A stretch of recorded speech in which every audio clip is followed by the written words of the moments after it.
How they came and they on top when I'm a mile up. I had them all down before I dial up. How they came and they on top when I'm a mile up.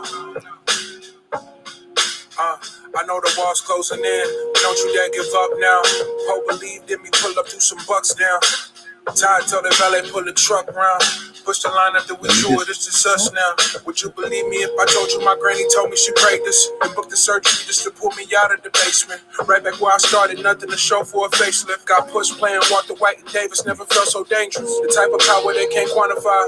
And name the best for my region, you gotta utter mine. Think of who really putting on, you never come to mind. Rapping like your Spotify, tap you rappers compromise. Yeah, no need to panic, just paint the canvas. If you can feel the static, too close, find your balance. Embed the revolution for their prohibition bandwidth. Blood trickle from the leaders he was planning. I had them all down before I dial up. How they claiming they on top when I'm a mile up. I had them all down before I dial up. How they claiming they on top when I'm a mile up. Or that flight to Amsterdam.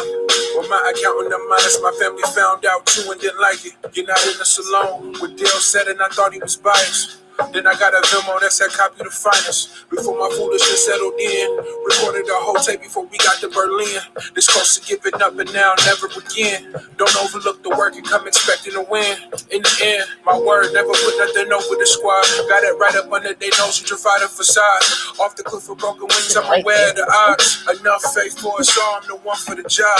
Most days, catching sun rays, baby, look like the front page. Overthinking what they might say, have it your way, yeah. The biggest threat is something they never seen. Dial it up, patch me into the screen.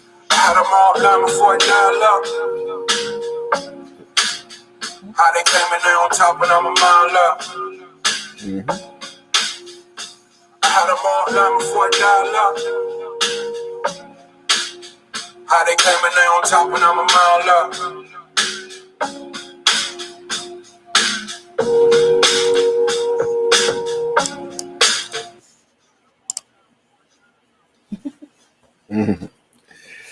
Hey, how you doing, folks out there, Lukman Nation land? My name is Baba Lukman. And I am Jackie Lukman. And we welcome you to our Monday edition of Coffee, Current Events, and Politics, the most dangerous show on social media anywhere. So we got a lot of stuff to talk about tonight. Right? A lot of stuff to talk about. So I'd like to welcome Lisa Catlett. She got a ripple ready. She ready. Those of you who have joined us today, we welcome you and we thank you.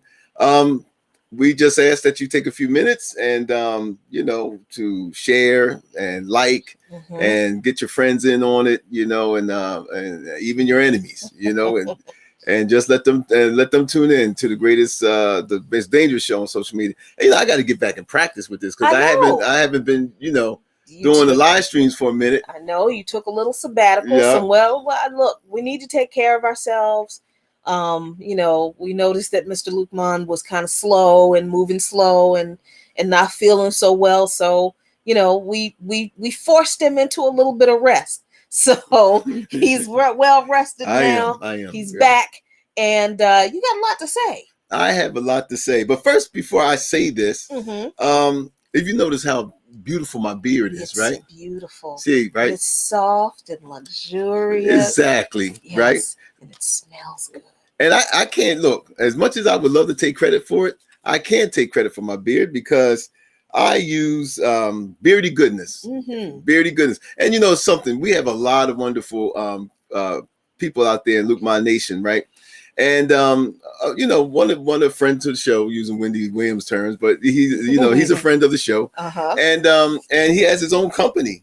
And he saw my beard, and he said, "Look," he sent me a nice letter. It was a beautiful letter, And he said that he has a company with beard products, and and I gotta say, I mean, guys, if you want real good care of your beard and nice products, and I mean, like not none of that CVS stuff. I mean, this stuff comes in some wonderful fragrances, and I mean, look. I highly recommend it. So I want to give a shout out to Kelly Cody? To Kelly and Cody Clifton.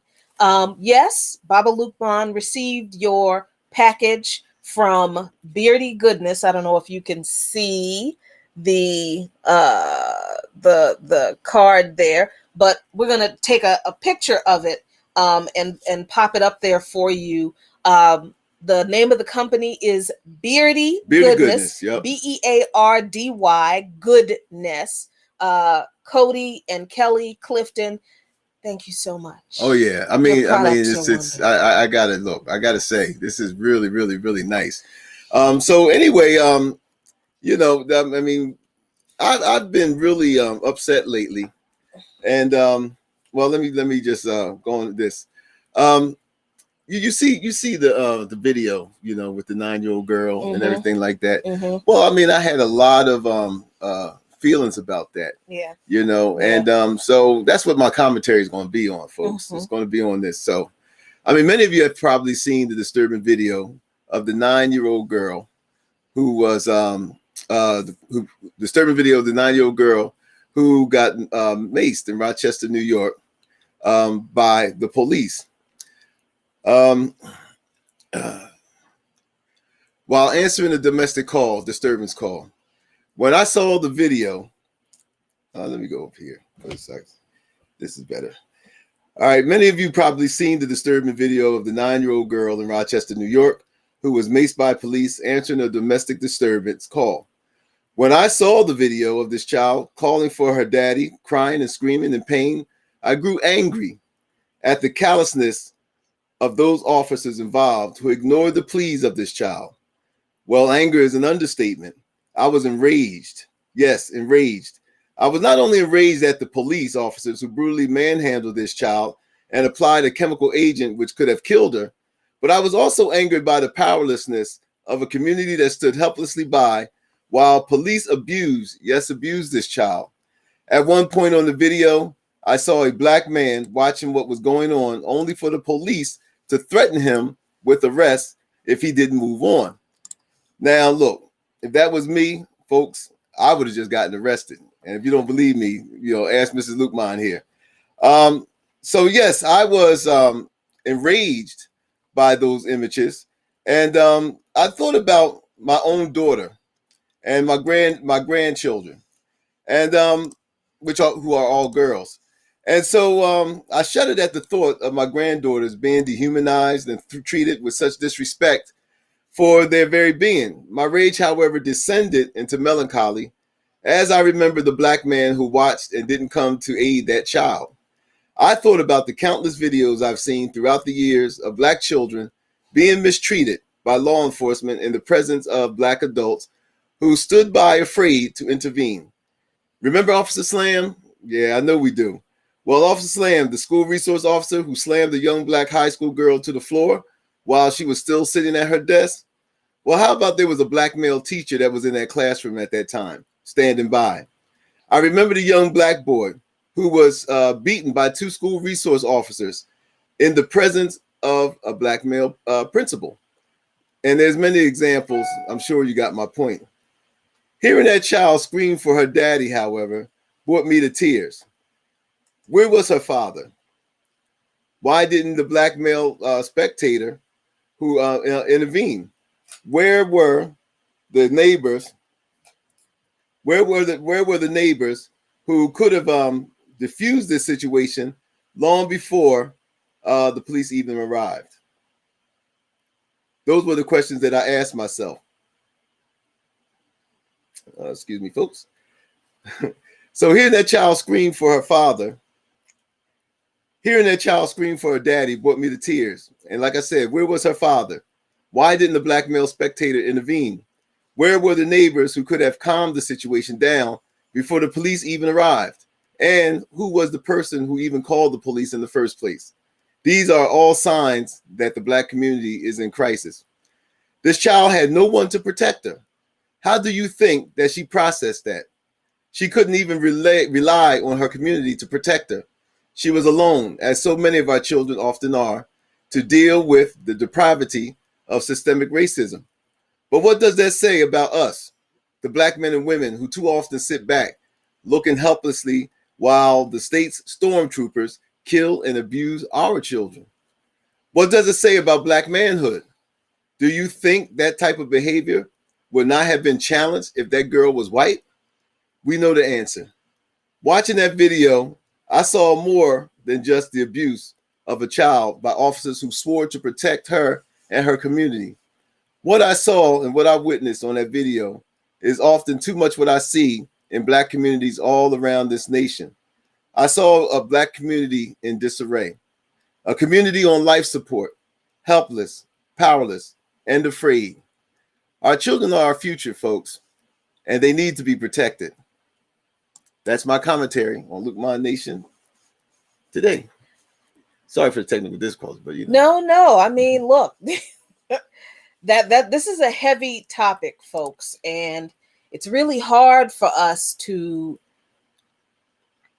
talk about it.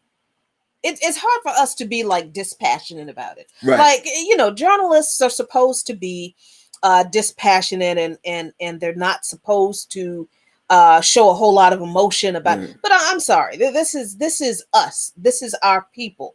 These are our children. This is our life in this country, and there is no way that we cannot talk about these issues and be angry and express the rage. I mean, the obvious target of our rage is obviously the cops, right? That's obvious. But I think you asked some really important questions about the rest of us. Right. We're all under siege in this system by this white supremacist, fascist institution of policing. And just like in the video that was playing while you were talking through your commentary, because we did play that video of that child being arrested by the cops and assaulted by them, and I intentionally cut it off right when they started to mace that baby. But I understand that we are all under siege and we are all in the crosshairs of this system. Yeah. But I mean, Phil Winter over here in the chat, what's up, Phil, said we got to be more involved. And I feel like that's what you were saying. Exactly what I was saying. And I mean, but how do we tell people who are afraid of this institution and the people who uphold this institution, the cops, how do we tell people to get more involved when they're afraid of the people that they have to get more involved, to protect our babies from? Well, I think, first of all, that the Black community, we need to start asking ourselves some serious questions. I think that we haven't really examined and reflected on some of the problems that we have. Often because we're attacked so much from the outside, that's where our focus is. And we know about systemic racism. We have a good understanding about how we got here. I mean, you don't have to be a rocket scientist to know that that what happened to us is abnormal. But I don't think that we actually took the time out as a community to actually examine and take apart what our community has become. I think with these videos and a lot of times with these videos and what we see every day, we have become desensitized to a lot of the stuff that's happening in the community that our parents and grandparents wouldn't have stood for. We have been so inundated with all of this violence around us, murder rates, shooting, trauma, and what it is just this constant trauma. And Say that again. It is. It's constant trauma. And so what happens is that here we are at this receiving end of this constant trauma, yet we have not developed as a community an effective way to deal with it. And a lot of this has to do with the fact that we have forgotten our culture. Culture is, as I've heard someone say before, culture is like the immune system for any people. Wow. So if your immune system is weak, and that's what the community is, if your immune system is weak, I mean, then any disease comes, you don't have an immune system strong enough to fight the disease. So, I mean, and how do you have a strong immune system? You have to have a healthy body. So, so if we take that analogy and look at the Black community, we're not healthy. Wow. And so we don't have the effective response Because look what happened to this young girl. Here she is, 9 years old. And I want us to really think about this. Think about if that was your child. 9-year-old girl who was screaming, man, brought tears to my eyes, screaming that I want my daddy. Now, this is after we're told that black men, this is after we're told that black men mean nothing to their children, that black men don't mean anything to the community, that that we're not even needed. Yet this child says, I want my daddy. And for her to scream for daddy now, and for these cops, as so often, it's not. Now let's look at the other video. Let's look at George Floyd. Let's look at Eric Garner. Let's look at so many videos we saw where they try to communicate to the police, I can't breathe. You got the handcuffs, and it falls on deaf ears. Even something as simple as, why are you arresting me? And the police don't even feel that you're worthy enough to even respond to. And that's what really angered me. I was enraged because I'm saying to myself, like, all of these people that live in this neighborhood, and yet I looked around, I saw one black man, and he when the cop said, oh, you want to get arrested too? You better go on. I'm saying to myself, would this have happened in the 60s? Would the black community would have stood for this in the 60s? Would the black community would have stood for this in the 70s during the Black Power movement that we have? Of course they wouldn't. Of course they wouldn't. But here we are today in 2021, so beat down, so dragged through the mud. I mean, so beat down by white supremacy and systemic racism that I understand that we're tired. I understand that we're fatigued. And I understand that many of us just don't want to fight anymore. But now, man, we're talking about our babies. And the children are our future. We're talking about the babies. We're talking about our future where, first of all, they're being undereducated. I mean, let's look at the public schools. They're being undereducated. No one's investing in them. And the fact that the wealth in the black community is becoming the wealth gap between blacks and whites is expanding ever more to the point where they're saying, like, in another decade or so, we're going to have zero wealth. How do you think that's going to affect the kids of that time? But yet, at the same time, we're all walking around acting like a bunch of individuals. You know, I was telling them when we was looking at the commercials, and they had Apple, you got Google, you got all of them now. They done made trillions of dollars. Now, all of a sudden now, it's like, well, let's set up a learning center for the black kids, or let's invest $100 million. I wonder why it's always $100 million. Because it's a nice round number. Right. Because, and it gives them a nice fat tax write-off. Yeah, because Facebook, remember years ago, Facebook gave $100 million to Newark Public Schools, which only went to the pockets of the bureaucrats and and the school privatization. Right. I mean, very little of it went to the kids themselves. So I mean, so what I'm saying is the fact they're giving this $100 million, but look at how they're doing it. And see, this is where we got to be a little bit more sophisticated in how we view these things. You know, yeah, on the surface it looks like a good thing. Oh wow, you know, you hear the girl say we're ready, and we're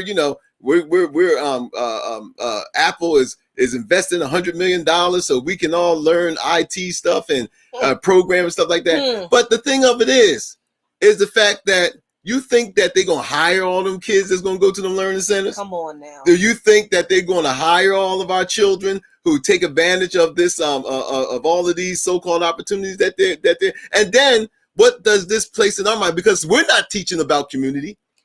So if we're not teaching about community, so our kids already are socialized really like, I got to get mine, you get yours. So that's going to further weaken the black community because there is no unity and there's no ties because we're all from capitalism and racism and the fact that many of us just gave up. Now our children is indoctrinated with the capitalist theology of, you know, you got to make sure you okay. And so these corporations, you know, they're not giving this to our kids because they feel bad. A lot of it is given to them so they can exploit them even more. That's right. I mean, that's what this is all about. Go ahead, Jack. No, but I mean, you raised a good point about, you know, these so-called investments in Black and underserved Latinx communities. You know, our friend Karina Acri-Payez said that in the Raza culture, they say la cultura cura, means our culture cures. Yes. Everybody understands. Every people understands that our culture is what holds us together as a people. Our culture inoculates us from the attacks that come from the outside, that tries to infect us with a different culture from what we know and from what has helped us to survive. But somewhere along the line, I'm not going to say we've forgotten that.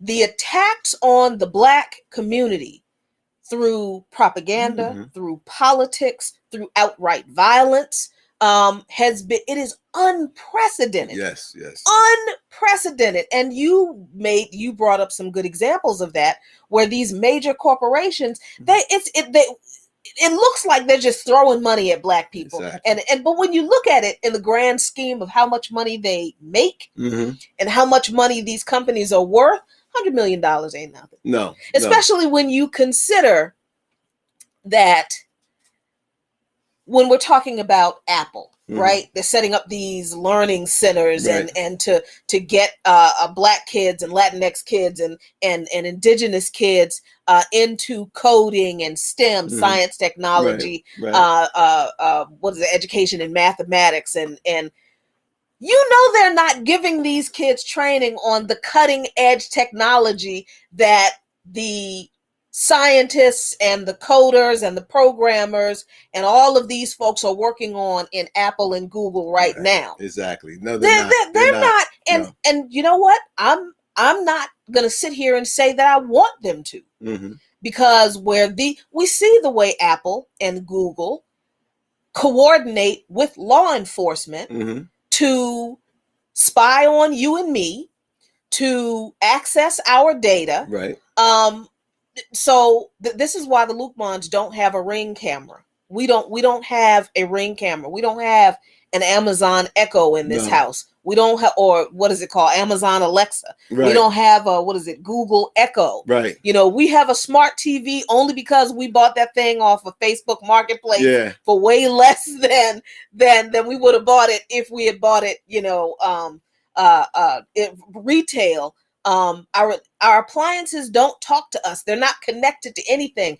That is how that kind of technology, that sort of it's not quite AI, but that sort of smart technology is only used by, they claim that it makes life more convenient for us, but really it's a backdoor way for the alphabet intelligence agencies in this country to spy on you and me. That's what they do. If you don't believe me, if you don't believe us, then tune in to By Any Means Necessary on Tuesdays and listen to Chris Garaffa, technologist Chris Garaffa, with Tech for the People.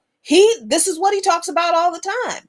So when you have these companies that are heavily invested in creating this cutting edge technology that connects with the U.S. intelligence state, right, so that they can spy on people. Do you really think they are teaching our kids?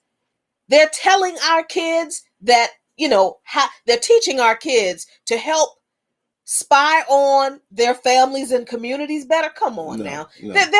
They're not giving our kids any kind of cutting edge information, like you said, that can translate for them into not the kind of or the amount of jobs that will lift a whole community out of poverty.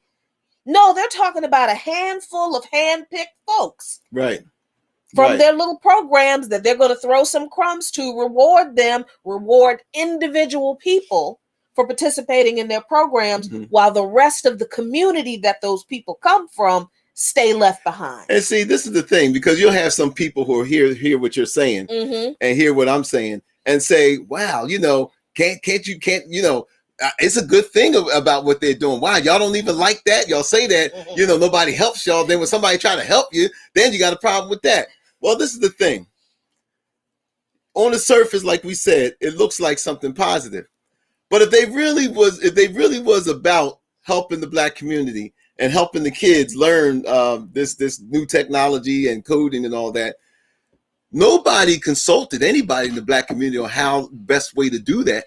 How about that? Right. Google didn't come by and say to the community leaders and the educational leaders of our community and say, hey, we would like to do this. What's best to do this? And then the thing of it is, every Black kid ain't going to college. So it's like, so what else? I mean, look, so, all right, so you got $100 million going for coding and everything, but then it's like, nobody consulted us. And this is what happens constantly when these things happen, because see, what happens is there's no accountability. Right. So Google and Apple gives this $100 million to HBCUs, and yet there's no accountability on how this money is actually being spent. Right. Exactly. Exactly. That's the point. They didn't come to, you're absolutely right, hon. They didn't come to the parents in the community. No. They didn't go to the schools. They didn't talk to the teachers. They didn't talk to, the social workers. Right. They didn't talk to anybody in the community. They didn't go to the pastors, which I've got to say all the time, don't go to the pastors sometimes. Most of the time, don't go to a whole lot of pastors in the Black community. They got some messed up ideas about some things. But I mean, just to the point, these people, they wrap their white supremacy in philanthropy. Right. And it looks good. It looks like, oh, they're so helpful, and they're doing stuff for the community, like you said. Well, dang, people are helping you, but is it help really when what you're really doing is rolling out the red carpet that isn't even really red? It's not even a carpet. It's just a few crumbs to a few select people in the community that those people choose. Mm-hmm. They choose those people. They choose what they want our kids to know and to learn. Right. They decide what information they will give them. They make all the decisions about what's best for our individual kids that they choose, but they don't do anything for the community as a whole. No, not at all. And they know this. They understand that all of these philanthropic efforts that they throw at folks, they understand that it's just crumbs. Michael Craig, I'm glad I caught that comment, Mike. You said exactly they would. Now you just hit it from me. No, I didn't. Oh, okay. Oh, is that? See, I don't know. I'm still learning. So, yeah, Mike, thanks for that comment. You said exactly they will pull the best out of our communities. This is what white supremacy does. This is what settler colonialism does. This is what imperialism does. Ooh, it brain drains.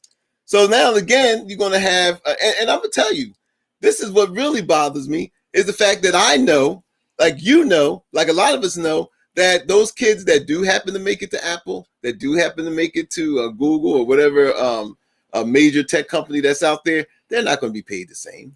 Oh, and how about they're going to face the same racial discrimination in Google and in Apple that they faced everywhere else? Exactly. How do we know this is true? Because of all the Black people and Latinx people and other people of color who have come forward and talked about the racism in the culture in Google and Apple. Exactly. And these two, come on now. So listen, there's that part of this issue with, the way law enforcement sees our kids. But understand, it's not just a law enforcement thing, right? Because there's this study, and you brought this to my attention. Let me make sure I can put it up here for you all to see, and we'll talk about this.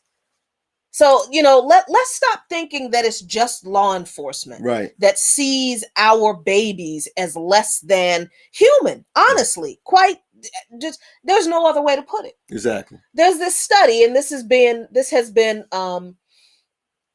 reported by, what is this, Vox, I think? Right. A new study shows even 5-year-olds can't escape racism. Why did they say this? Americans see Black girls, even at age 5, as less innocent than white girls. Now, this ain't cops, y'all. Right. That's right. This is not cops saying this. Let's go down into this. Let's dig down into this a little bit. The article reads, are children in kindergarten innocent? According to a new study by Georgetown Law Center on poverty and inequality, whether someone says yes depends largely on race. Wow. Now, the survey, which drew on a survey of 325 U.S. adults, found that Americans as a whole view Black girls as less innocent and more mature for their age from ages 5 to 14. Now, I got to stop right there, because I always say when we talk about these political polls that the sample size, I'm always a little bit suspect about the sample size. Right. 325 adults, that's a small sample size. Now, I'm just going to come right out and say, okay, I'm a little suspect about the small sample size. Okay. That does give me some pause. However, this is not the first time that a scientific study has been done that has produced results that show that white people in general view Black children as more guilty or more adult than white children. Mm-hmm. This study is not new. This particular study, they just did this. Right.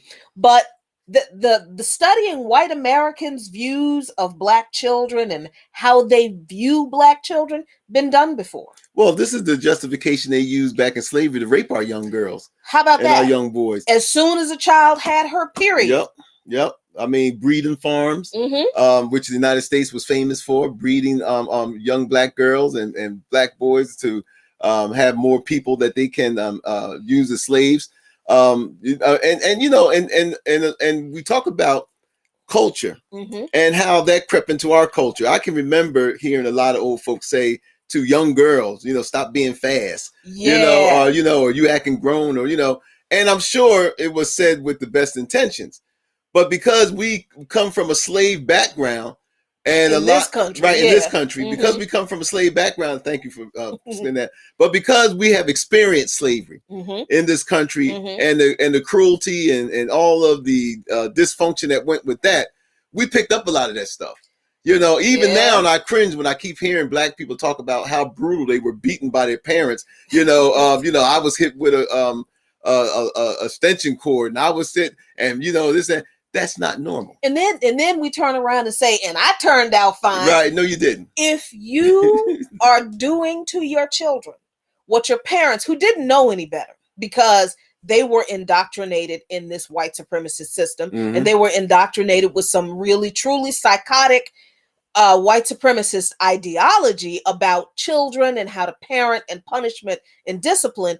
If you are doing that same stuff to your kids and justifying it, talking about you turned out fine, no, you didn't. You turned out just as confused and indoctrinated. And honestly, you said it earlier, hon, traumatized. Traumatized. That's you right. turned out just as traumatized as your parents were.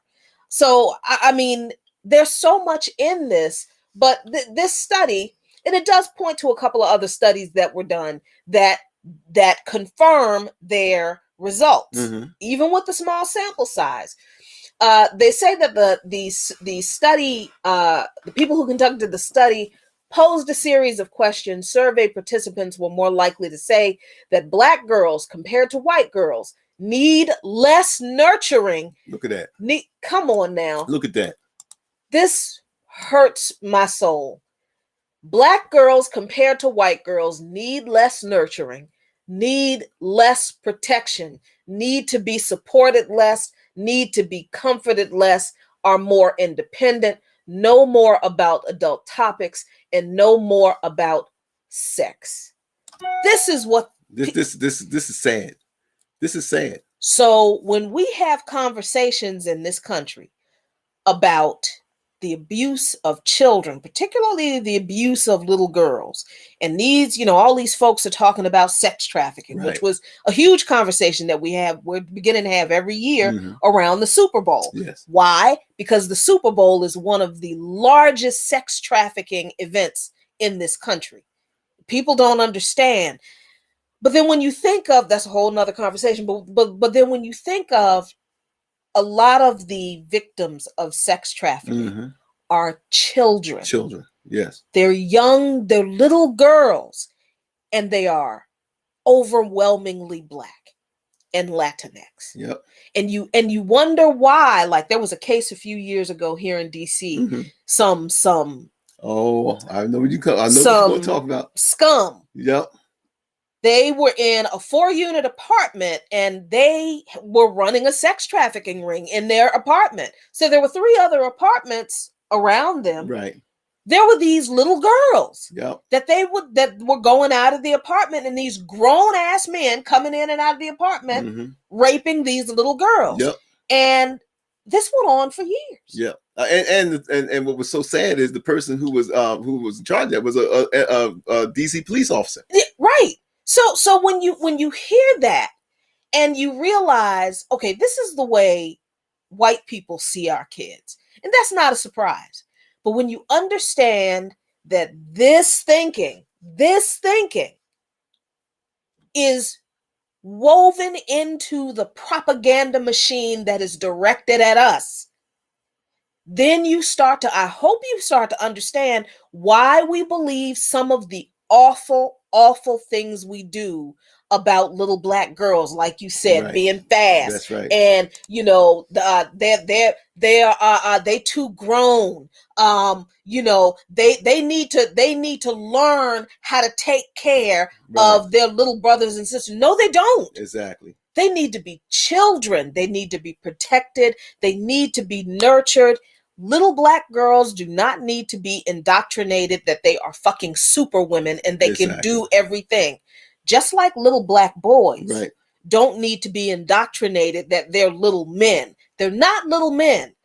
They're children. They're little boys.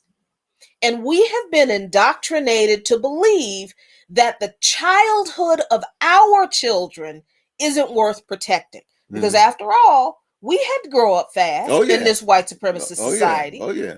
We had to face a lot of issues that maybe a lot of little white kids didn't have to deal with because the system isn't aimed at them, right? We didn't have to see the cops coming in, dragging, or a lot of them didn't have to see the cops coming in dragging their parents. Right, exactly. They didn't have to listen to a lot of their parents arguing over money because daddy lost his job again because the man. And we talking about what we have lived, y'all. Exactly. We ain't talking about a study now. We talking about what we've lived because daddy lost his job because the white man asked him to do some shit that he won't gonna do. Right. And mama is like, I understand how the man is, but we got to eat. Right. And you understand? And then having to deal with adults who had children probably too young. Exactly. Yep. Who got married probably too young, who needed to have been children themselves, but now have the responsibility of a family, and they barely knew how to be adults themselves, so they got a whole bunch of stuff wrong. And you know what really, and I can't help but stress this, because when I seen that black male, and I wouldn't even call him a man, when I saw that black male standing back there, and he was safely in the background. Yeah. He wasn't asking questions. Right. He was like in the middle of the street. Right. He wasn't asking questions. I remember, Jackie, when me and you, I forget what workshop we went to, but I remember when they were talking about how in DC, the jump out squads and all them, when our kids was going to prom and stuff, and they would have our kids sit on the sidewalk in their prom outfits and stuff, and just humiliate them. And you see all these black people in their cars and stuff just driving by, nobody stopping to even ask, what did these kids do? Right. Who are your parents? And this and that and the other. They have terrified our community so much that all we want to do is just keep our heads down and keep it moving. So I was even more upset with that black male because I know what I would have done. And if y'all think I'm lying, you should have seen me at Black Lives Matter last year. Look, there's videotape of what I would do. But yeah, right. Ahead. But what I'm saying is that that's what made me so angry, because I'm saying if I was there, and I said, if I was there, I said I would have came over there and they would have had to beat me, lock me up or something, but I would not have stood by and allowed that child to call for her father and stuff. And here I am, a grown ass black man, sitting there looking all passive and helpless, and we take stuff off of the white community we wouldn't take off each other. Man, and that's the thing. come We on. always talking big, bad, and loud when it comes to beating up and shooting each other and stuff. I mean, you know, we big and bad when it comes to how we confront each other. But then you got four white cops, one of them female, come in there and manhandle a little black child, and all of a sudden now we just like sheep. This what really bothered me as a black man is the fact that I'm saying to the fact that where is black manhood at? Because see, every people that I mean, this is the look. You call me throwback all you want, but this is the biology of the male. There's a reason why the male is constructed the way that he is. There's a reason why, and one of the reasons why the male is constructed the way he is, why he is bigger, why he is stronger, why he has more testosterone, because he is supposed to protect his tribe. You go to anything, and you mess with any animal in the animal kingdom, as I have witnessed, even with my own dog.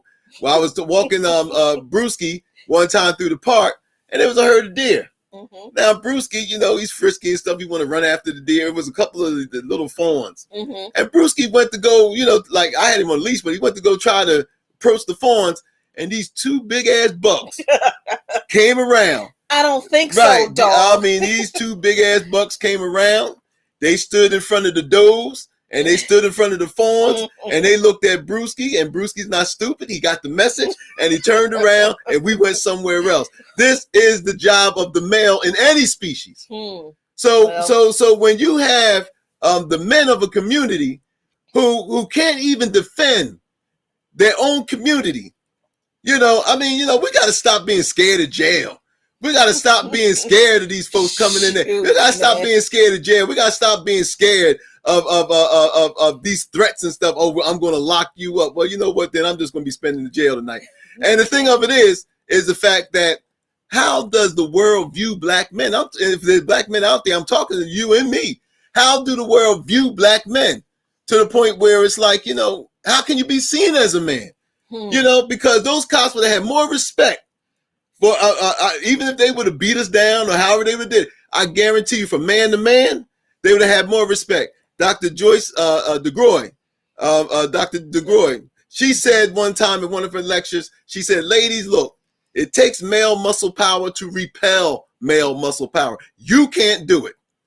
So this is on a primal level, Jackie.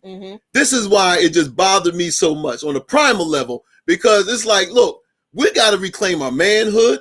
Not only reclaim our manhood, we got to rebuild our communities, man. Because if you can come in our community and take a child away or abuse a child in our midst, yeah, and we're standing there watching, right?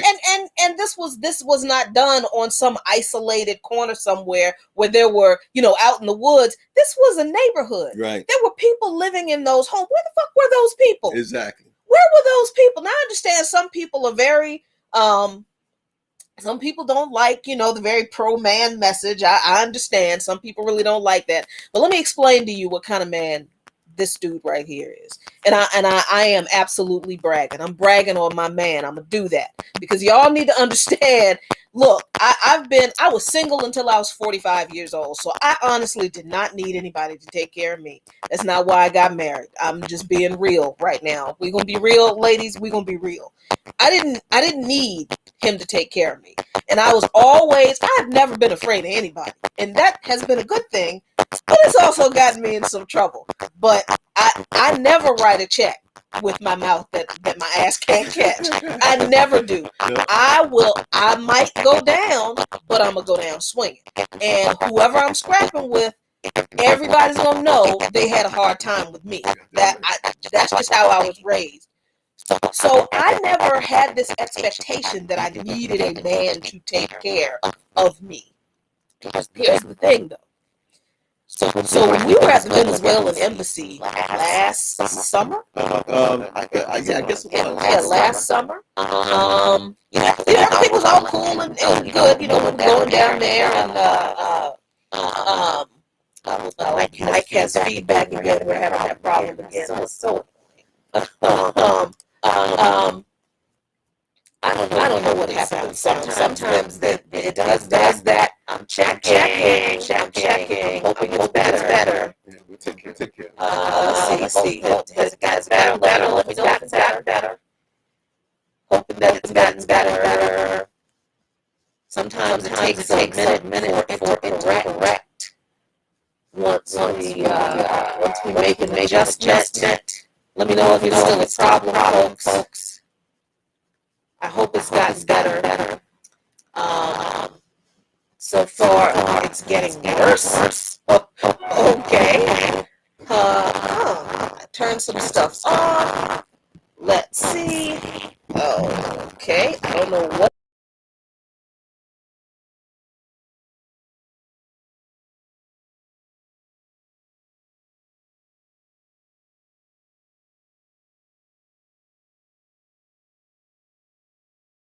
All right, how's that for audio? Is that better? Has that improved? I switched audio sources. Hopefully that's a little better, y'all. Let me know if it's gotten better. I'm going to give it a couple of minutes. Okay. All great. right. All right. Fabulous. Now we're back. Whew. Because I cannot have this story about my husband and why. Yes, it does matter when a man is willing to protect you. This is not to say that I could not protect myself. That's not the point. That is not the point. Yeah, in a pinch, you come at me, we fighting. That's just, I'm not going to sit around like, oh, no, I can't protect myself. No. So we're at the Venezuelan embassy last summer, when, or maybe it was summer, but no, it was summer before last. It was two summers ago. It was right. So we were down there. We're delivering supplies to our comrades, the Embassy Protection Collective, Kevin Zeese, rest in peace, Margaret Flowers, Juliet Leak, a bunch of other people were there. And we just went and delivered some supplies a couple of Sundays. Everything was cool. There were, a little bit of press out there. We attended a few events they had there. And then all of a sudden one day, the Gusanos show up. Right, the CIA, and really what happened was the CIA orchestrated this counter protest outside of the Venezuelan embassy. Well, these people were not just protesting, they were assaulting folks out there. Yeah. They groped people. They groped, I think, Ariel Gold of Code Pink. One of them had a bullhorn and he was screaming in the bullhorn. Oh my God. He was screaming in the bullhorn, had the bullhorn right up to Paul Pumphrey's ear. Yes, he did. Yep. And Paul Pumphrey is one of the co-founders of Friends of the Congo, a friend of ours, a comrade. They were just horrible. They were hurling out racial epithets. We got called monkey and nigger a couple of times. And that was all fine and good because we was like, all right, okay. As long as you don't put your hands on anybody. Right. I got into a shouting match with this one woman, and I kept telling her, she kept trying to come close to me. And I said to her, listen, you can talk all the shit you want. If you put your hands on me, I'm knocking you on your ass. Mm-hmm. And that's just all there is to it. They were very aggressive. She backed off because I guess she figured I'm not fucking with this black girl. So we're out there. The cops are not our friends. They're not out there protecting us. And we're going around the side of the building to try to get to the door before they cut us off. Right. Well, they cut us off first. One of these people decided he wanted to get in my face. And I'm ready to square up and like, okay, we gonna fight. We just gonna fight out here today and I'm going to jail. This one moves me out of the way, stands in between this person and me and says to him, you're not gonna put your hands on my wife. I don't give a fuck what you do. You ain't gonna put your hand. Anything you gotta say, you're gonna say it to me. Yep. But here's the interesting thing, which at this point, this is the point where I was really afraid. The cop comes around and he doesn't move the person who is being aggressive toward us out of the way. The cop puts his hands on my husband. Oh yeah, he did. I am about to lose my damn mind because I'm fitting to have to answer for some assault charges because get the bail money together. So Abdus, when the cop puts his hand on Abdus's arm, Abdus looked at the man, looked at the dude's hand, Yeah, looked I at did him, that, right. looked at him, and then took his hand, the cop now, and pushed it off and Yeah. looked at the cop and says, "Ain't nobody touching my damn wife. Yep. Nobody." And the cop backed off like, "Okay, all right then." Now, I'm not saying that's going to work every time, but I think it does make a. Last time when we was at Black Lives Matter, they maced us. And see, that was the other thing. I'm not saying that that's the kind of response you're going to get every time. I am just telling you, as somebody who, I can take care of myself, and I don't mind standing on my own 2 feet if I have to. Yeah, it makes a difference when you have a man who is willing to stand in that gap for you. I'm not saying that if you don't have that, there's something wrong with you or you're deficient. I'm just telling you, yeah, it does feel a little different when you're in the trenches, when you got some testosterone between you and an asshole. And I know that a lot of ladies don't want to hear this, and even some men don't want to hear this because you hear so much about toxic masculinity. Well, there's a way to deal with toxic masculinity. You have to speak that language. And that's the way it is. And I know it ain't pretty, but that's not the politically correct thing to say, because during that thing with the embassy, we had people who was there that was on our side. Who didn't like that we responded in that way. Yeah. But, this supposed to be nonviolent, but you can't be nonviolent with people that's violent with you. You know what I mean? So so this is the way that goes. Yeah, and then the other thing, right, when you're talking about this summer, right. Now, I was getting my protests confused. This summer, we were down at Black Lives Matter Plaza, and we were trying to provide support to the comrades who were trying to take down the Andrew Jackson statue in Lafayette Park. We absolutely were. We are not ashamed of that. We hope they try it again. Yep. We will continue to provide support. So we're trying to provide a perimeter around folks, and these kids, bless their heart, they don't know. They don't know how to really. They getting all, oh my God, the police are coming. Yeah, they coming. Stand your fucking ground. Don't ever run. Don't run. Yep. Because all they're gonna do is chase you. Don't run. If you're gonna link arms and provide and try to provide a perimeter for folks to do what they got to do, then you do that. Mm-hmm. You do that. Don't cede any ground. And these kids, they're getting tear gas. They never been tear gassed before. Oh my God, they tear gassed me, and we're just like, yeah, that nobody told you they were going to do that. I definitely was getting ready to get in trouble that night, because when that cop tear gassed you, I was getting ready to leap on him. That's when I got tear gas. I got tear gas first because I got the camera and I'm all up in the thing and crawling under bushes, and he's trying to hold me by my shirt like, girl, don't you go over there. No. And I'm getting a shot and whatnot. And I get tear gassed. He sees I'm tear gassed. He loses his mind. He's about to go after the cop. Then he gets tear gassed. But then this is the other thing that he did.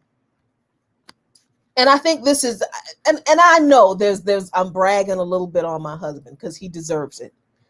He will never tell you that he will never think that this is a big deal, these things that he does, but they are a big deal because he is very protective of me, but he's also protective of people in the struggle. And I think that is the key to what being a man in these spaces is really about. It's not really about the testosterone, although that's helpful. It's not really about squaring up against an asshole that is probably going to be more likely to repel a male aggressor than if I were to square up against a male aggressor, although, that's helpful. Right.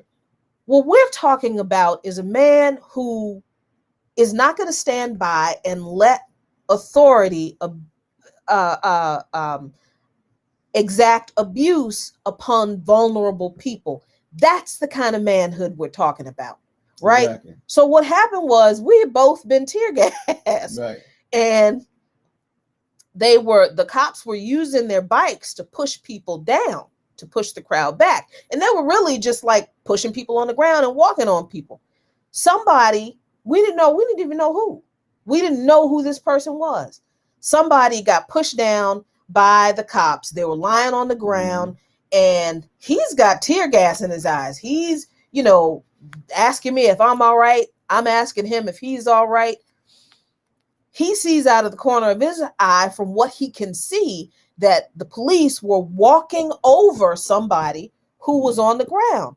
He tells me, you go over there and sit down. I'll be right back.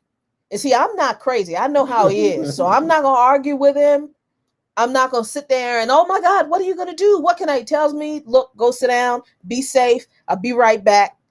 I'm a trust him to do that. He is doing this because he knows it's something that needs to be done. He goes over there in the midst of all these cops who are like walking on this person, drags the person from underneath the cops and their bikes, pretty much picks them up and walks the person over to the sidewalk to where I am.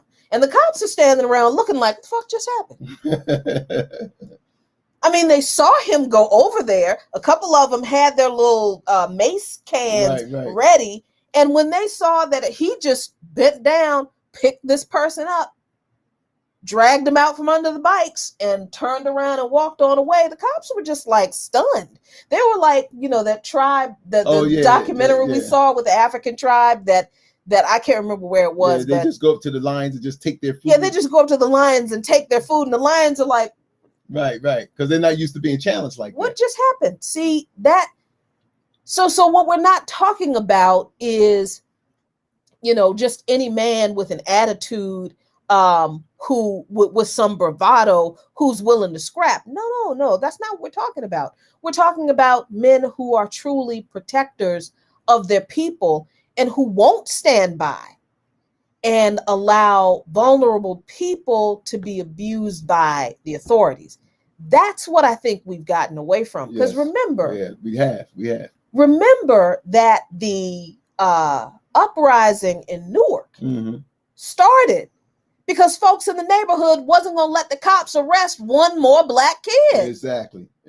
Over some bullshit trumped up charges. Yep. So the cops were going to arrest some kid, I think, for the murder of a cab driver or something like that. Something like that. And the word got around. The po-po out here taking away one of our kids again. And everybody came out in the neighborhood. And that's how, I think that's one of the things that contributed to the unrest in Newark. I think that's also something that contributed to the unrest, I think, maybe in New York City. In a lot of the uprisings in the summer of 68. Well, there's a famous one, and I know we'll move on to another topic, but there's a famous one back in 1919 up in Chicago when the black kids were swimming in the lake and the white folks didn't like it and they went to assault those kids. The black community came out with guns a-blazing.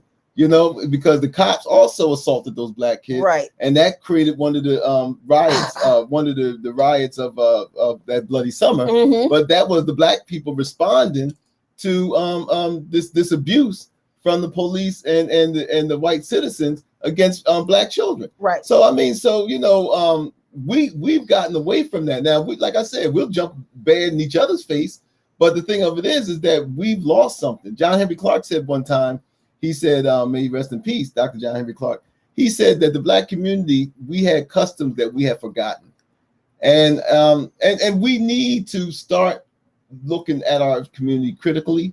We need to start looking at ourselves critically. And we need to stop and we need to start understanding the importance of community. Our ancestors understood that.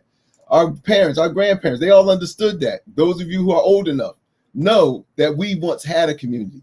And so what we have to do now is we have to get it back. Absolutely. And I love in the chat that y'all are giving each other tips, pointers on what to do in a protest. Y'all, that's what's up. Yep. Phil said, this is so incredibly important. Do not wear contacts to a demonstration. Don't. We have started putting together, and Trasido said, was grateful for that. What we do, and if you have noticed I don't know if you've been on our Coffee Current Events page or my personal page or his personal page, last summer we started putting together safety kits. Yes. That we would take to people who were out protesting. And what did we include in those safety kits? a pair of swimming Yeah, goggles. swimming goggles. That's Simple pair of swimming goggles, because right. they were liberal with the tear gas. Yeah, they were. And it'll get on your skin and it'll burn, but you don't want it getting in your eyes. So that's but the only thing I was upset was, because folks, I quit smoking. So this is what, my third week that I quit smoking. It's very good. Yeah, but I was smoking then. And the thing of it is that when I couldn't see and everything, and Jackie and all the kids out there with the water was pointing out, I just wanted her to put a cigarette in my mouth so I could smoke. I said, where's my smoke at? I did. I had to put a cigarette in his mouth. And he sat down and he's just like, I'll be all right. Yeah. But yeah, Chronicles of the Lukmans. What's going on, Maurice? That's my boy. That's my son, y'all. Chronicles of the Lukmans and Lukman Nation, and how we do things. Look, we're not telling you these stories to like pat ourselves on the back. This is our life. This is what we do. We're not doing these shows, and we're not like at work and doing husband and wife stuff. Yep. We are out in the streets. We try our best to walk what we talk. So we just a few stories from the trenches, but back to this issue of protecting our people and our babies. There is this other study that is just horrifying. That really disturbed me, this one. There is this study, excuse me, about the effect of maternal exposure to police killings of unarmed Blacks during pregnancy on the birth weight of Black infants by trimester of exposure and distance to the incident. Now, this kind of a study is one of the reasons why we don't share a lot of these videos. Right, exactly. We've made a decision. Tonight was an exception because we were talking about this particular issue, but we turned the audio off. Right. But because there's only so much of that we can take. And this is why.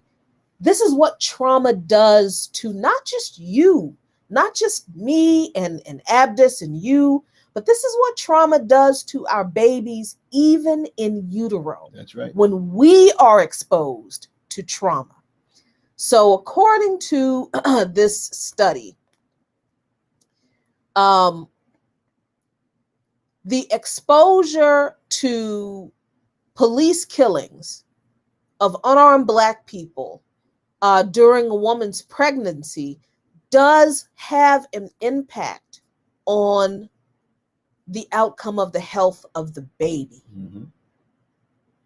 So the research article it's in the what is this? I'm not sure what this publication is called. Well, it's just from when I researched it, it's just a science mag. Okay. Yeah. But the article is called Science Advances. And the research article is Police Violence and the Health of Black Infants. Let me look at this. Let me look and see what the article says. Okay, here's the abstract.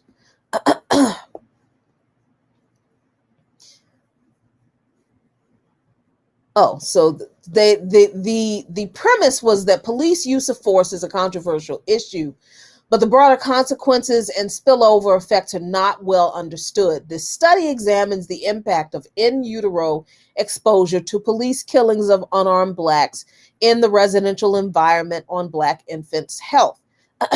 Now, this says that the article has been retracted. So, okay, let's be fair and see why the article was retracted. Now, the person who did the research in the article said, I recently published a research article in which I examined the impact of in utero exposure to police killing of unarmed Blacks in a residential environment on Black infants' deaths. Subsequent to publication, a reader discovered classification errors in the data openly shared as part of the publication. After learning about these errors, I conducted a thorough investigation focusing on a larger sample of cases that revealed further classification errors. A reanalysis of the data leads to revised findings that do not replicate the results in the original paper. Therefore, I must retract the research article and apologize that these errors were not discovered before publication. Excuse me. Now, I am a little bit suspicious of that. I am too.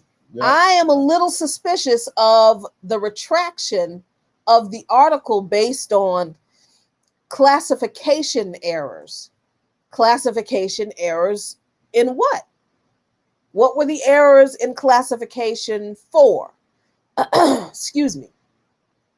What were the classification errors that he later found? Mm-hmm. Now, this is not to say that, scientists don't have to amend their scholarly articles, and there are not errors that are found in their research. But let me tell you something. There is no theory under which research that could prove a direct link between the exposure to systemic racism and the outcome of, or the impact of health in utero would ever be allowed to not be challenged. It would never happen. Do you know why? Here's one reason why. Let me tell you one reason why. Because but do we really need research, Jackie? Because the reason why I say that is everybody knows that when a woman is carrying a child, there's been studies. Okay, if you don't want to believe this study, but the thing of it is this: everybody knows this has been proven that a child that when the mother talks, the child recognizes that mother's voice. That's right. So much so that when the baby is born, and the baby will respond only to that mother's voice. It's been known that if you sing to the child, if you do all of this stuff to the child, so how in the hell that you can sing to the child and the child understands that, right? That the mother can talk to the child, and the child responds to that. But the child can't respond to police violence and trauma. Right, that's traumatizing the mother. It's still stimuli. It is. Come on now, come on. Yeah. So I mean, that kind of stuff. When the scientific community in this country comes close to finding scientific proof of everything we've been saying, then the powers that be have to say, no, we can't let you do that. We can't let you do that. But these are the same science community that that had the reputation of operating on Black women. That's true. Without anesthesia, and saying that Black women could take more pain. So they operated the history of gynecology. These were the same scientific community that filled us up with syphilis and stuff on the Tuskegee experiment, not telling us and allow us to affect our families and everything else. Right. These are the same scientific community that had all kind of misinformation about Black people, only because in my viewpoint, is that a lot of those things, and that's why I'm suspicious of this retraction, because what happens is the fact that there is a lot of pressure to not deal with the trauma that Black people have been put under, because you have already said, and rightfully so, that this country owes us. So the more evidence that comes down the pike that we done screwed these people up, then sooner or later, man, it's like, there's without a shadow of a doubt. You can't keep on saying, oh, slavery happened so long ago, they ain't got nothing to do with y'all. When science come out and say, yeah, it do, because generations down the line, they're still traumatized of what happened then. If that study could have came out and talked about the stimuli of your great-grandmother, the stimuli of your grandmother, the stimuli of your mother, all of these generations down the line of carrying this trauma genetically, then the United States government ain't got no choice. But, there's no way the racists can come and say that we're not affected by something that happened 100, 200 years ago. Well, Neil Sanger makes this exact point, and he's absolutely right. There have been studies that have proven not only intergenerational trauma is passed down through DNA. Right. They studied that, and that's a foregone conclusion now that the studies have shown that that's true. in regard to Holocaust survivors, but they don't want to give that. They don't want to say that for us. They don't want to say that for Black folks. They don't want to say that for indigenous people. They don't want to say that for, you know, for the Raza community. They don't want to do that. But Holocaust survivors, oh yeah, sure. Intergenerational trauma is absolutely, it's a thing for them, but not for us. Neil Sanger makes the point. The epigenetic studies of both environmental and intergenerational trauma are well-trodden ground. This is not, I don't care what kind of, and I'm so glad you pointed that article out, because I don't care what kind of classification errors existed in that in that article.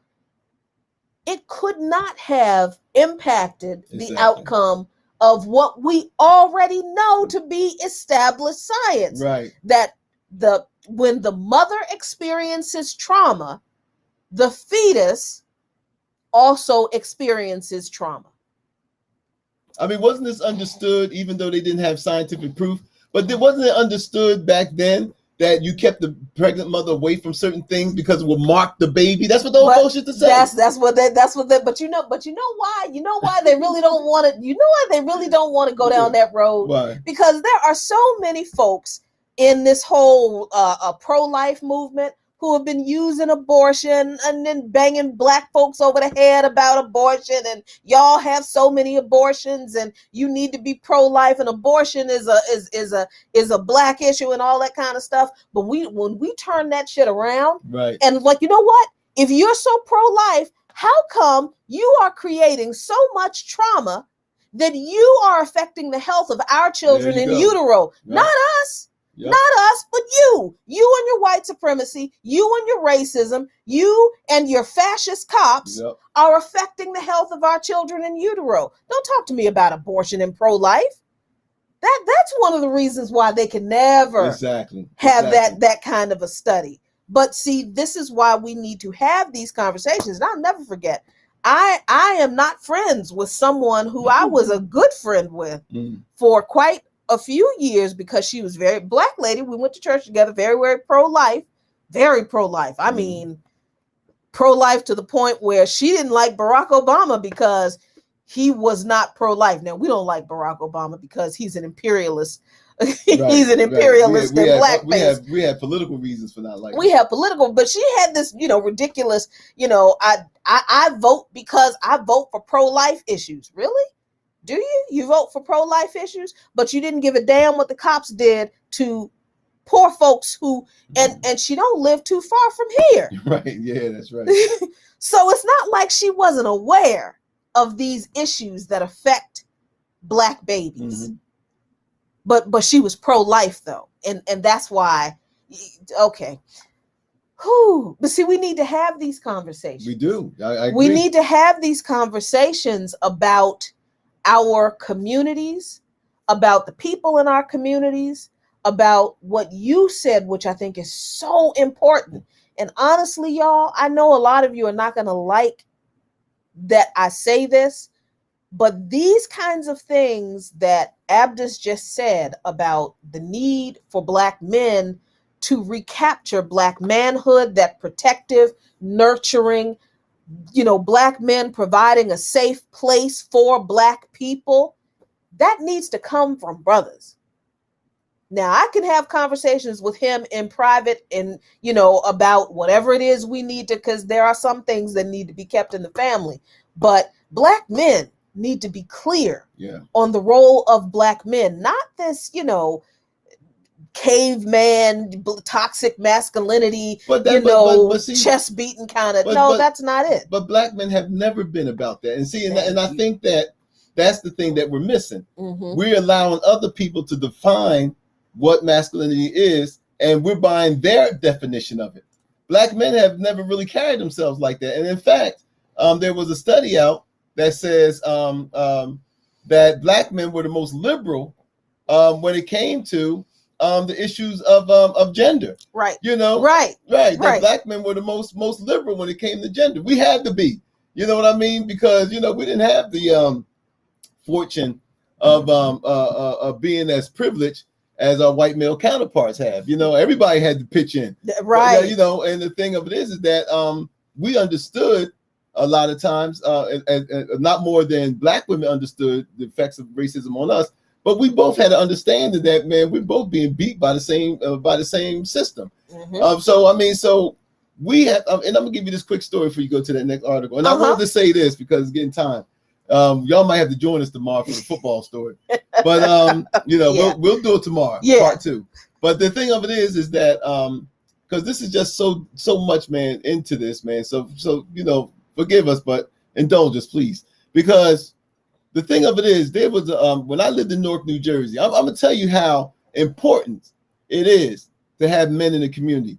When I lived in Newark, New Jersey, there was an organization that I belonged to that would a bunch of us men would escort the kids to school.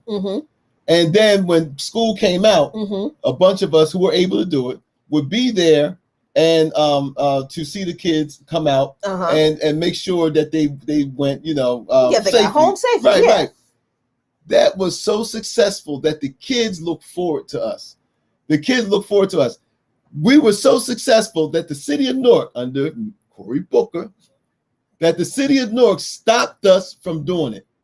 We went down there one day and the cops told us that we couldn't do it anymore. And the kids were heartbroken. Some of them kids even cried because they were looking for us. They were like, where the men at? Where they was like, where they at? Because they felt safe. Right. And and this is what the presence of the male does.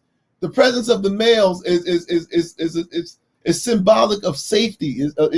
It means safe. When you have a child, as one of my elders told me one time, you walk in that child and you come and something happens, something that disturbs the child gonna look up at you.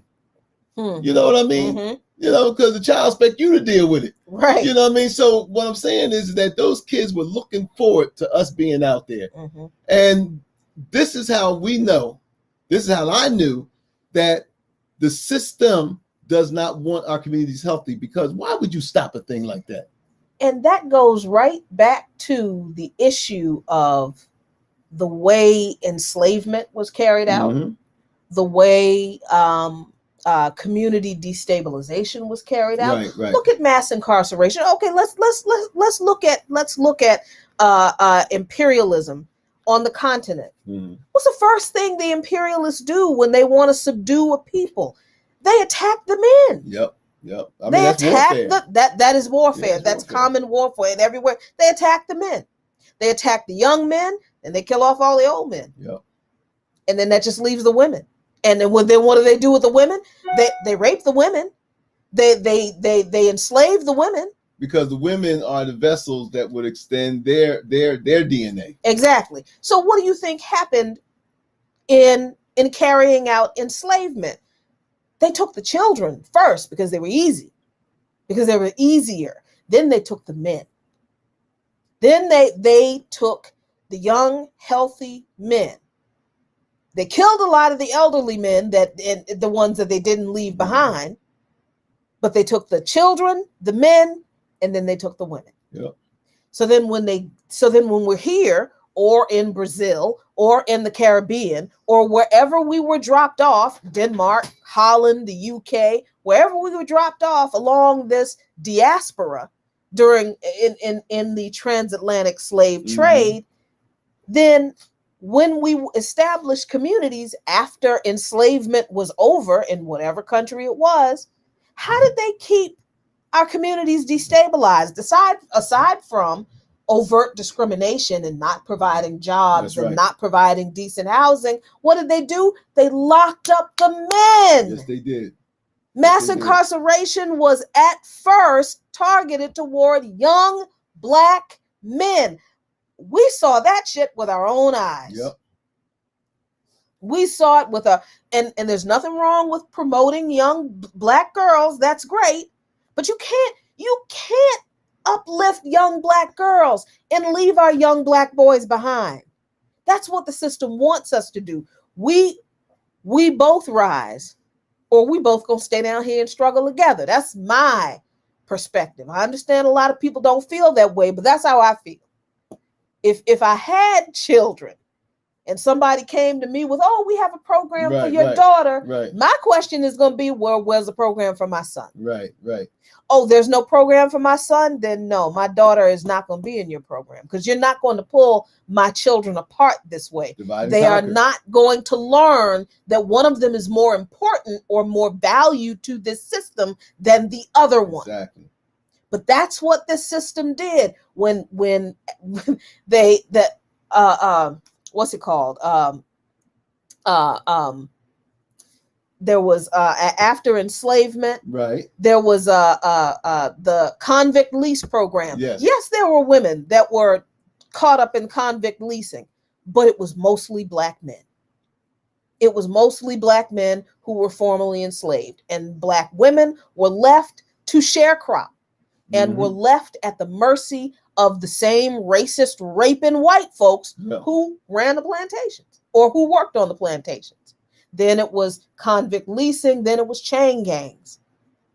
Mostly men. Some women, yes, but mostly men. Right. That's right. Then it was the draft. Right. Vietnam, mostly men. There weren't no women drafted. Mostly men from poor Black and brown neighborhoods. Yep. Then heroin addiction from Vietnam took out a whole lot of brothers. Took out a whole lot of our brothers in the Raza community. Indigenous also. Then came Bill Clinton. Mass incarceration and crack. And I cannot tell you what it was like to live in this neighborhood, to see all these young boys that I went to middle school with all of a sudden disappear. You cannot tell me that a strong man in the community who is protective of and who cares for his family and community is not a threat to this system. Not when you realize how this system has systematically targeted those men and took them out of the community and terrified the ones who were left, to the point that they're afraid to stand up for what's theirs. And so what's the result of that? A 9-year-old Black girl screaming for her daddy, being abused by police, and there's nobody there to help her. So yeah, we did go over with this topic, and we will talk about the NFL tomorrow night, because that's the same shit, different, that's right. different bucket, I guess. But we'll be a little bit more lighthearted with it, I guess, because it is kind of ridiculous. But I just want some good news though, and I'm glad our friend George Bernard is on. Hey, we're trying to stretch out a little bit and stuff, and Jackie has a large collection of monologues and stuff like that. And so what we're going to do is we're going to put them together, and we're going to have them brought out in the book form, and it's going to be called The Failed Experiment by Jacqueline Luqman. Really? You gave it a title already? I gave it a title already. Yep, The Failed Experiment. And George, we're going to be contacting you, buddy. So lots of exciting stuff going on in Luqman Nation. Hey, thank y'all so much for hanging out with us tonight. We definitely did go over on this topic, but this is how important this topic is to us. We have to protect our people. We have to protect our families. Your family is not just the people that you pushed out of your loins if you had them. Your family is your community. And if you got people in your community that got problems, you need to learn how to deal with those people. And stop calling the cops on your damn people all the time. Yeah, I'm serious. Look, unless somebody is like holding a gun to somebody, don't call the damn cops because people are having an argument. Right. Get involved with the members of your community and learn how to be a violence interrupter. Learn how to be a mediator. Learn how to de-escalate situations. Stop calling the damn cops on your people. So anyway, y'all, thanks so much for joining us tonight. We appreciate you. If you like what you see and hear here in Luqman Nation, consider becoming a patron. You can find us on patreon.com/Luqman Nation, LUQMANNATION. Subscribe to us on YouTube, please. Follow us on Twitter, Twitter. Lukman Nation, the number 1, no space. Like us on Facebook at Coffee, Current Events, and Politics in Lukman Nation. And as always, y'all, be really, really good to each other. And I say to you, like Fred Hampton said, peace, if you are willing to fight for it. See you tomorrow night for part 2, 7:30. Peace. Oh yeah, hey, look at our new list of patrons. Hey, look at that. There you go.